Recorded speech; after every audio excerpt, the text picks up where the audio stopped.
Aubrey was our baby. She was born with 2 holes in her heart and born 6 weeks early.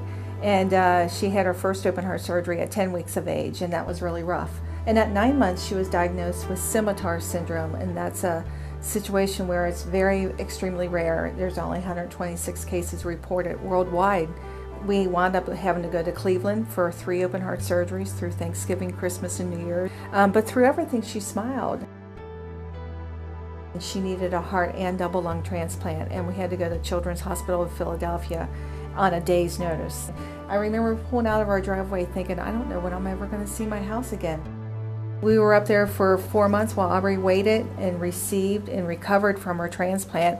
And there was a week after her transplant where she was just coding every day. It was rough. And I just remember thinking to myself, put one foot in front of the other, one foot in front of the other. And so we finally got to come home, and we had to go back for biopsies every 3 months. And she went back 3 times, got 3 unexpected hospital visits. Nothing was ever easy, but that was Aubrey. I mean, she was always teaching the doctors and the nurses and her parents lessons.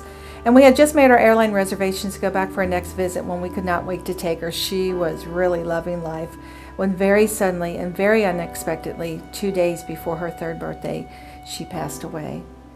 And when she died, her job on this earth was done and ours just began. We started the Aubrey Rose Foundation to put smiles on the faces of many children and their families, just like Aubrey always smiled. And we knew when Aubrey died, we're going to try and make that change. We're going to help families. When we were up in Cleveland through Thanksgiving, Christmas, and New Year's, there was a family that had a holiday party for us. It left a lasting impact on us, and we thought if we could give that feeling to other families, it'd be so worth it. One of the things we vowed to do when Aubrey died was to share her story, because she taught so many people lessons, and she's still continuing to teach lessons. And so we thought we'd always share her story. And everything to Aubrey was a party, whether she was going to the doctors or going to church. And so we thought, and another vow we made was, we're going to make everything we do a party. Whether you're coming to volunteer for us, you're going to have fun. Whether you're participating in one of our fundraisers, it's going to be a blast. Research is phenomenal. It helps. It helps for us to be able to, all of us, to help cure cancer, cure diabetes, whatever. But there's families out there that still have medical bills. How are they getting by with this? They have a job, they have medical bills, they have people in the hospital, same as we did. Your bills don't stop. That was one of the objectives. We are going to help families with those medical bills. I knew when we started this foundation that it's going to be huge, and please don't think we're bragging, but we are going to be able to help millions and millions of children. Like we said, when Aubrey died, her job on this earth was done and ours just began.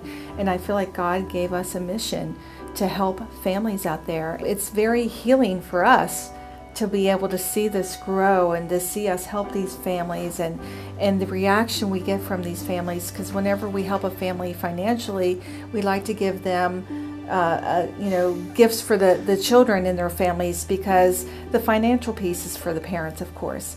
But the kids, they need something too, because it's all about the family unit. We learned that firsthand. It's not just your child who is sick, it's the whole family that is sick. For us starting off, we knew what we wanted to do. Starting off and helping 8 families, with, a couple $100. And now, and having 6 to 10 volunteers, when we started. Now, as we're going to be helping almost at $250,000 and having over 300 to 400 volunteers for our, for what we need, and being able to do other programs to help families. That's the neat part. That's the cool part, that where you can say, okay, we're growing, We're making a difference. We're making a difference. We have 2 children, Aiden and Hannah. They had the exact same birthday. They were born, she was born at 5:57, he was born at 6:10, so they're exactly 1 year and 13 minutes apart. When Hannah was about 1.5 years, she started wetting the bed, like overflowing her diapers is what I thought it was. I didn't know, so I changed the diaper size. I'm just going to check her blood sugar just because I had the items myself, and I checked it, and it was 400 and something, and my heart just, I felt like I was going to get sick. It was just tragic. Our life changed, learning her high blood sugar to a life of trying to treat a a year and a half old with diabetes. And it was almost exactly 6 months later. My son kept walking out, at this time he was 3, walking back and forth, getting drinks of the juice, and I thought, he's awfully thirsty, you know, for it to be bedtime, and I thought, I'm just gonna check him, hoping and praying to God that it wasn't, and I did.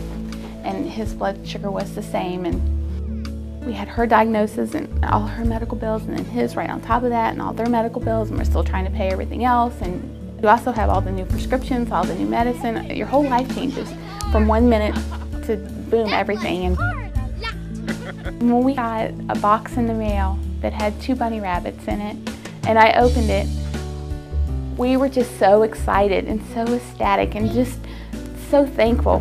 When you feel like your walls are closing in, and then all of a sudden you get this surprise, like, we're thinking of you, we hope this helps.